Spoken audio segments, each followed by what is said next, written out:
Hello, everyone. It's Scott, and today we're going to get into day 8 of Brothers War spoilers. So let's get started. But before we do, special thanks to Caffeinated Gamers for sponsoring our video. And as always, please to remember to like and subscribe to our content so you can see future videos, whether it's spoilers or other things we'll be doing.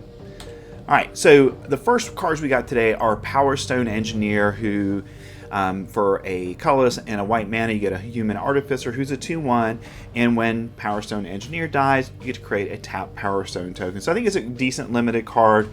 I don't know if it would have any real playability in Standard, but the possibility of creating the Power Stone might be enough to push it into a few decks. Alright, next we have Horn Stone Seeker. For a colorless and a red mana, you get a lizard that's a 2/2 with menace. And when Horn Stone Seeker enters the battlefield, you create a tap Power Stone token. And when Stone Horn Seeker leaves the battlefield, sacrifice a Power Stone. So I think this card is kind of nice. You get that Power Stone, but there's so many things that can kill a 2/2 that I think it's really not standard playable. Next we have Defabricate. For a colorless and a blue mana, you get an instant and you get a choice of options here. Choice 1 is counter target spell, or sorry, target artifact or enchantment spell. If a spell is countered this way, exile it instead of putting it into its owner's graveyard. Or you can counter target activated or triggered ability. I like the flexibility on this card a lot. Depending on how much we see artifact decks appearing in Standard, that's really going to determine how useful this card is. I think it's certainly sideboard playable initially, but I do think there is a chance, just a chance, that it could be main deckable if we get more enchantment decks, and or there's a few big artifact decks out there and we want to have some ways of countering those artifact spells, with given that flexibility of, say, your opponent casts a Wandering Emperor, they go to kill your best creature that's attacking, instead you counter that ability. So I think that in and of itself might push it into certainly sideboard contention, if not potentially main deckable. Next we have some green cards. The first is Bushwhack. For a green mana, you get an option card as well. You can choose one, search your library for a basic land card, reveal it, put it in your hand, then shuffle. Or target creature you control fights target creature you don't control. I like the flexibility on this card. So you get it in your opening hand and you feel like you need more mana, you can cast it to get another land. Or if you get it later in the game, you can use it as the fight spell to take out one of your opponent's creatures. So definitely playable, potentially main deckable in the right deck. Certainly one that wants to ramp. This is a pretty good card in. And I probably said this, I don't know, 100 times over the course of the previews, but if there is a dedicated artifact deck, this is the kind of card it probably wants in it, because it can ramp early and use the fight option with when you've got your huge artifacts in play to go ahead and kill your opponent's best creatures. Next we have Teething Wormlet. For a green mana, you get a 1/1 worm. Teething Wormlet has Death Touch as long as you control 3 or more artifacts, basically the Metalcraft ability. Whenever an artifact enters the battlefield under your control, you gain 1 life. If this is the first time this ability has resolved this turn, put a +1/+1 counter on Teething Wormlet. This is going to find a home in the artifact deck in Standard. The ability, you're going to be casting artifacts left and right, so the ability to get a +1/+1 counter on Teething Wormlet every turn is great. And basically probably by the 3rd or 4th turn it's out there, it's going to have Death Touch. It'll be a 4/4. So I think it's a really good card in Standard, because we like these cards that keep growing, and this is a really good one. Next we have Gwenna, Eye of Gaia. For 2 and a green mana, you get a legendary creature that's an Elf Druid Scout. It's a 2/3, and you can add 2 mana in any combination of colors. Spend this mana only to cast creature spells or activate abilities of a creature or creature card. Whenever you cast a creature spell with power 5 or greater, put a +1/+1 counter on Gwenna, Eye of Gaia, and untap it. We've got a lot of creatures in Standard right now that are 5 power, and we're getting all these artifacts. So this is definitely going to see Standard play. Green is going to love this card because basically what you're going to be able to do is you cast this on turn 3, you untap with it on the field, you play a 4th land, and now you can play a 6 mana creature, and that creature's most likely going to have 5 power, and as a result of that, you get to untap Gwenna as well, and you get a +1/+1 counter on it. So this is going to see Standard play, and he's going to help Green be a better deck in Standard. All right, next we have Sarenth Steel Seeker. For a colorless and a green mana, you get a Human Artificer Scout. That's a 1/2. Not great stats there. When an artifact enters the battlefield under your control, look at the top card of your library. If it's a land card, you may reveal it and put it into your hand. If you don't put the card into your hand, you may put it into the graveyard. So if this is a card, if it's a land card, you're going to ramp with it. But if it's a card, I don't need this card, let me throw it in the graveyard. Or in a Graveyards Matter deck, this is a good card as well. So I think this is going to see Standard play. And again, another card that kind of builds into some kind of green artifact deck. So I'm really thinking green may be the color that our artifact deck may find its home in. Next, we've got the last of the commands, Titania's Command. For 4 and 2 green. You get to choose 2 of these options. You can exile target player's graveyard. You gain 1 life for each card exiled this way. You can search your library for up to 2 lands, put them on the battlefield tapped, then shuffle. Create 2 2/2 green bear creature tokens, or put 2 +1/+1 counters on each creature you control. Of these abilities, I think the fourth one there, putting the 2 +1 counters on each of your creatures, is a no-brainer. And this is a spell that I don't know how really playable it's going to be in Standard, but I can see a deck wanting one of these. And in the late game, you cast this, you've got a pretty good board state, and now you grow all the members of your team with that ability alone. And if you need more creatures late in the game as blockers, you can always cast and create the 2 bear tokens. Or if there are problem cards in your opponent's library you need to get rid of, not only can you get rid of them, but you can also go ahead and gain life from that. So I think it's an interesting card. I think it has some Standard playability. Next we have Sarenth Great Worm. For 4 and a red and a green mana, you get a worm that's a 7/6 with trample, and when a land enters the battlefield, create a tap Power Stone token. So basically what this card is doing is pretty much every turn, your turn and your opponent's turns, you're going to get a Power Stone token from this card.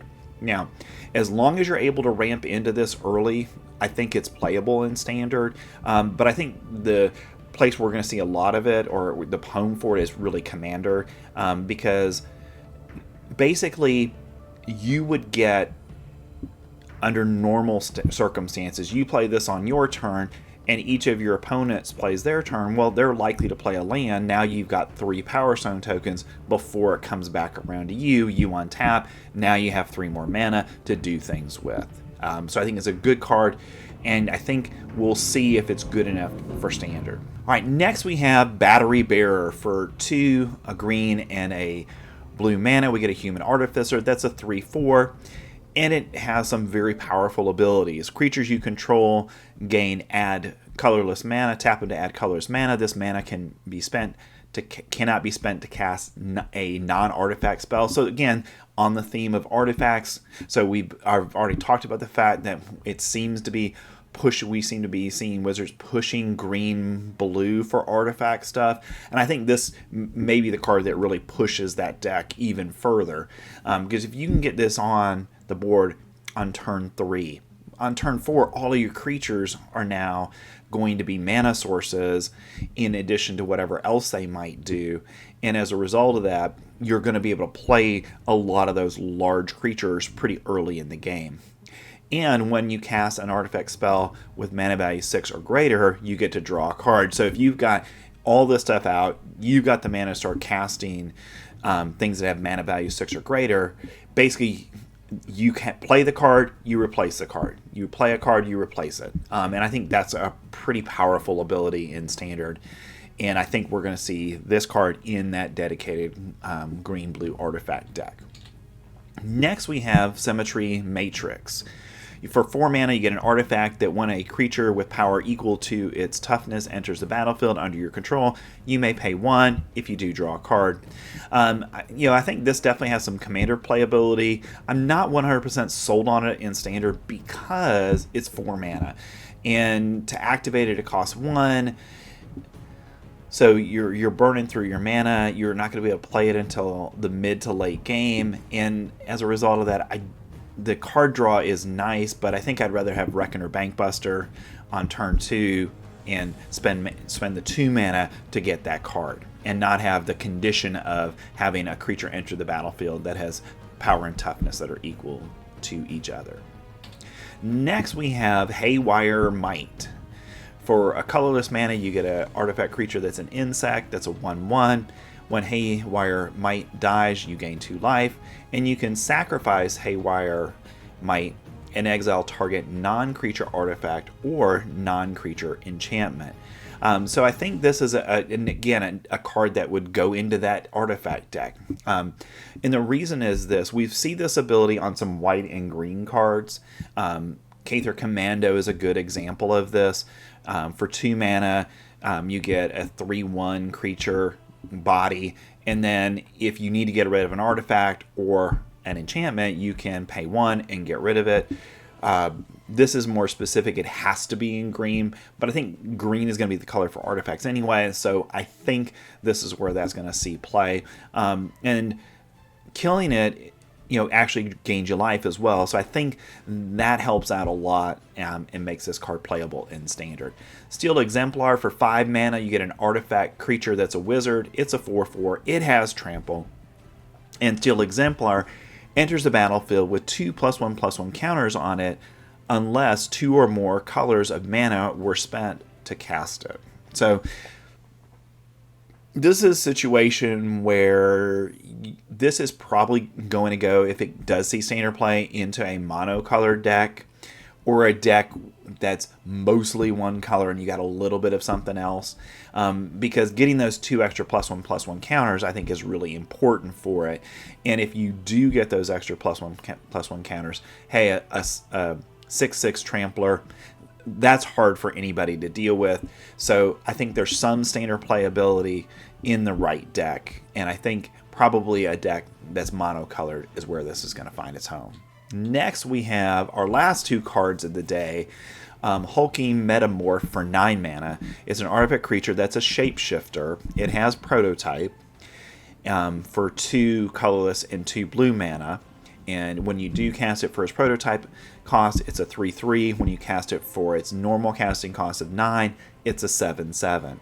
And you may have Hulking Metamorph enter the battlefield as a copy of an artifact or creature you control, except it's an artifact creature in addition to its other types. Its power and toughness are equal to Hulking Metamorph's power and toughness. So basically, whatever card you're copying, the power and toughness of Hulking Metamorph stays the same, but you get the added benefits of whatever you're copying. So you play this in a blue deck, okay? There's something on there like a Leer, for example, that you would want, or you play a Hullbreaker Horror. You make this a Hullbreaker Horror, so that ability now triggers twice, or you play it in a black deck, okay, and now it's copying a Sheoldred. So I think there's a lot of application of this.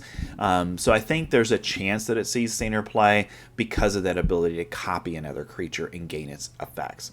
Last, we have Spotter Thopter for 8 mana. You get an artifact creature that's a Thopter. It's a 4/5, and it has Prototype. For 3 and a blue mana, you can get a 2/3 version of it.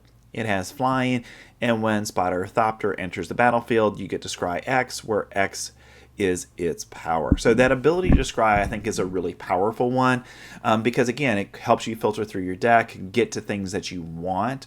So that's gonna, I think, make this a little bit more playable. Basically the cards that we've talked about today, a lot of them are definitely good cards in limited and have some standard playability in the right deck. So that's it for today, and now let's talk about what we'll see tomorrow. And actually, we're starting to see it tonight as well. Tonight on Weekly MTG, they previewed the Jumpstart deck. So they dumped a lot of commons late tonight. Basically, after watching that, I didn't feel like there was anything that I said, wow, we've got to include in this video at this point. So I wanted to cut it short so that we could get you guys out of here quickly tonight. Some good cards, some playable cards.